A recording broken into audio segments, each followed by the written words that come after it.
تاریخ لجنہ امالہ جلد اول پہلی قسط۔ مرزا طاہر احمد صاحب مذہب کے نام پر خون کے پیش لفظ میں لکھتے ہیں، یہ حق کسی کو نہیں دیا جا سکتا کہ اپنے عقائد جبراً کسی پر ٹھونسنے کی کوشش کرے یا ایسے عقائد کے مطابق عمل پیرا ہو جو ظلم اور تعدی کی تعلیم دیتے ہوں۔ اختلافات معقول حد تک دور کرنے یا سچائیوں کو پھیلانے کا ایک اور صرف ایک طریقہ ہے کہ امن اور سلامتی کے ماحول میں ہر تعصب سے پاک ہو کر ایک دوسرے تک اپنے خیالات کو پہنچایا جائے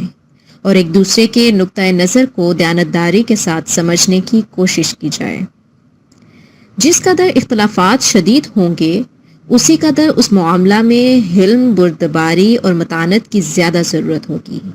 اور اس بات کی ضرورت ہوگی کہ اشد ترین مخالفت کے معاملہ میں بھی انصاف کا دامن ہاتھ سے نہ چھوڑا جائے اور نظریاتی اختلافات پر سیخ پا ہو کر نعرہ ہائے جنگ بلند کرنے کی عادت ترک کر دی جائے۔ افسوس کے ساتھ کہنا پڑتا ہے کہ احمدی اپنے امام کے فرمان کو ہی پس پش ڈال دیتے ہیں۔ نظام جماعت میں پاکیزہ اور پرامن فضا کا فقدان بڑھتا چلا جا رہا ہے، جو بے شمار احمدیوں کی اس نظام سے بیزاری اور لا تعلقی کا بہت بڑا سبب ہے۔ عام احمدی کا رویہ ایک ایسے کم تربیت یافتہ گھوڑے کی طرح ہے جو ذرا سے تیز قدمی کے اشارہ پر اپنی چال کے سب قواعد بھول کر سر پر دوڑنے لگتا ہے۔ لا ماشاء اللہ احمدیوں کی اختلافی گفتگو کا معیار ایسا ہے کہ جس میں ضبط اور بردباری کے سب دائرے توڑ کر بھاگتے چلے جانا ہے۔ مرزا محمود احمد صاحب جماعت احمدیہ کے دوسرے امام تھے۔ آپ نے جماعت میں ناجائز پابندیوں اور غیر انسانی قوانین کے کڑوے بیج بوئے اور عہدیداران نے اس کی آبیاری کی۔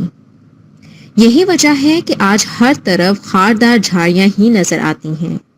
جس نے عام احمدیوں کو لہو لہان کر کے رکھ دیا ہے۔ امن اور یکجہتی کا فقدان چارسو نظر آتا ہے۔ مرزا طاہر احمد صاحب فرماتے ہیں کہ مذاہب کی تاریخ کے مختلف حوالہ جات سے ثابت ہے کہ مذاہب کے نام پر ظلم کرنے والے ہمیشہ لا مذہب ہوا کرتے ہیں، یا پھر وہ لوگ ہوتے ہیں جن کے اندر حقیقی مذہب کا شائبہ بھی باقی نہیں ہوتا، جن کے مذہب امتداد زمانہ سے بگڑ کر کچھ کے کچھ بن چکے ہوتے ہیں، یا پھر ایسے مذہبی علماء اس ظلم کے ذمہ دار ہوتے ہیں جن کا مذہب سے تعلق محض نام کا ہوتا ہے۔ ان کے دل روحانیت، رحمت، شفقت اور خدمت خلق کے پاکیزہ مذہبی جذبات سے عاری ہو کر چلاکی، ریاکاری اور صفاقی کی امار جگہ بن جاتے ہیں۔ بس ایسے مذہبی رہنماؤں کی بدعمالیاں مذہب کی طرف منسوب کرنا مذہب پر ایک بڑا بھاری ظلم ہے، اور حق بات یہی ہے کہ وہ خدا جو تمام رحمتوں کا سرچشمہ ہے کسی مذہب کے ماننے والوں کو اپنے بندوں پر ظلم کی تعلیم نہیں دے سکتا۔ اگر مرزا محمود احمد صاحب کے 52 سالہ دور خلافت کا جائزہ لیا جائے تو یہ بات روز روشن کی طرح عیاں ہو جاتی ہے کہ مرزا محمود صاحب انہی مذہبی رہنماؤں میں سے ایک تھے جنہوں نے اپنوں پر ہی ظلم و بربریت کے پہاڑ توڑے۔ اور تو اور مرزا طاہر احمد صاحب کو اس وقت اپنی ہی کہی یہ بات کیوں نہ یاد رہی جب آپ نے درویشان قادیان اور ان کے اہل و عیال کو گھروں سے بے گھر کرنے کے نوٹس جاری کیے، جس کے نتیجہ میں قادیان کے رہائشی شدید قسم کے ذہنی اذیت میں مبتلا ہو گئے۔ ایک درویش کے بیٹے کی صدمے سے موت ہو گئی۔ پھر ستم بلائے ستم یہ کہ مرزا مسرور احمد صاحب نے باقاعدہ اسٹامپ پیپر پر دستخط کروا لیے کہ جماعت جب چاہے گی مکانات خالی کروا کر درویشان کے اہل و عیال کو بے گھر کرنے کا حق محفوظ رکھتی ہے۔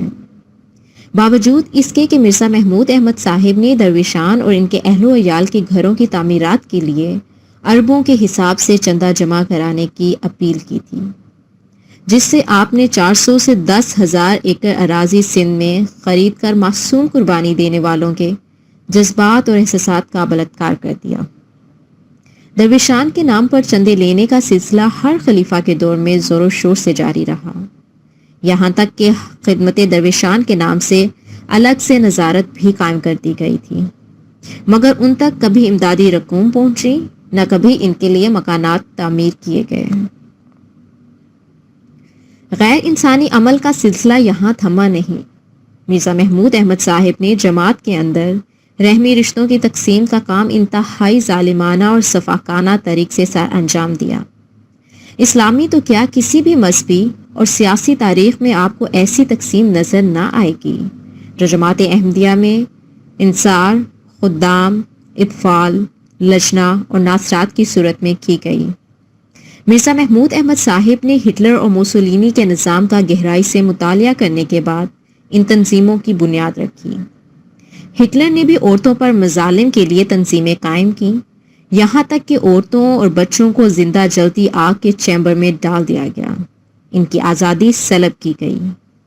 بظاہر یہ تنظیمیں تعلیم و تربیت اور اخلاقی معیار کو بہتر بنانے کے لیے بنائی گئیں، مگر دراصل اس کے مقاصد کچھ اور تھے۔ ان سب کا تاریخی حوالے سے جائزہ لیا جائے گا۔ پڑھنے والے احمدی بہن بھائیوں سے گزارش ہے کہ تعصب اور عقیدت سے بالا تر ہو کر پڑھنے کے ساتھ ساتھ سوچ کے بھی ادوار کھلے رکھیں، اور جماعت احمدیہ کی اصل تاریخ جو اب لجنہ اعمال کے حوالے سے لکھی جا رہی ہے، غور و فکر سے اس کے بھیانک نتائج کو بھی کھلی آنکھوں سے دیکھیں۔ یہ اس لیے بھی ضروری ہے کہ آنے والی نسلوں کو غلامی سے نجات دلائی جائے اور تعصب سے بھری مذہبی گھٹن سے آزاد ہو کر کھلی فضا میں سانس لیا جائے۔